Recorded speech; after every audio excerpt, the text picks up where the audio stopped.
세계보건기구가 코로나19의 공중보건 위기 상황 해제를 선포한 이후 국내 방역 완화도 속도를 내고 있습니다.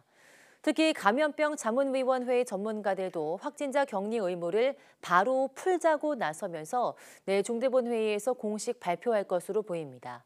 기정훈 기자입니다.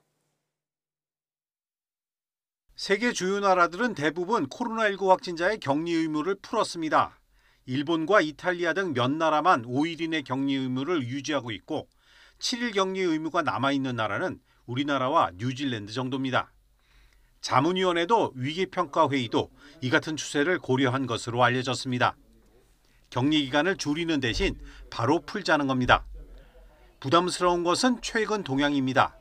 코로나19 감염 재생산 지수가 지난달 초부터 1을 넘기며 증가세를 이어가고 있습니다. 더 중요한 위중증 환자 수 역시 석 달 가까이 100명대에서 내려오지 않고 있습니다.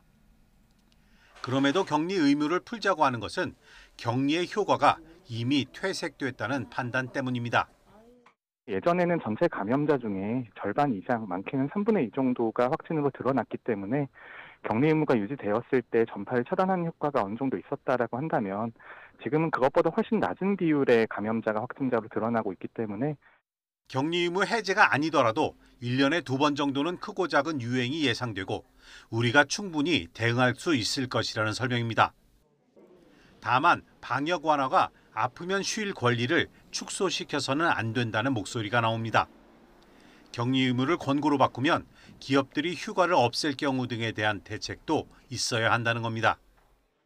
그 권고가 유지가 된다라고 하는 것은 그 권고에 따랐을 때 생기는 여러 가지 피해들에 대해서도 지원이 있어야 된다는 의미인 거거든요. 저는 그래서 이제 여러 가지 국민들에 대한 지원 대책 같은 것들은 당분간 유지가 되거나 확대될 필요가 있다고 생각합니다. 정부는 오는 목요일 중대본 회의에서 최종 방안을 확정해 발표할 예정입니다. YTN 기정훈입니다.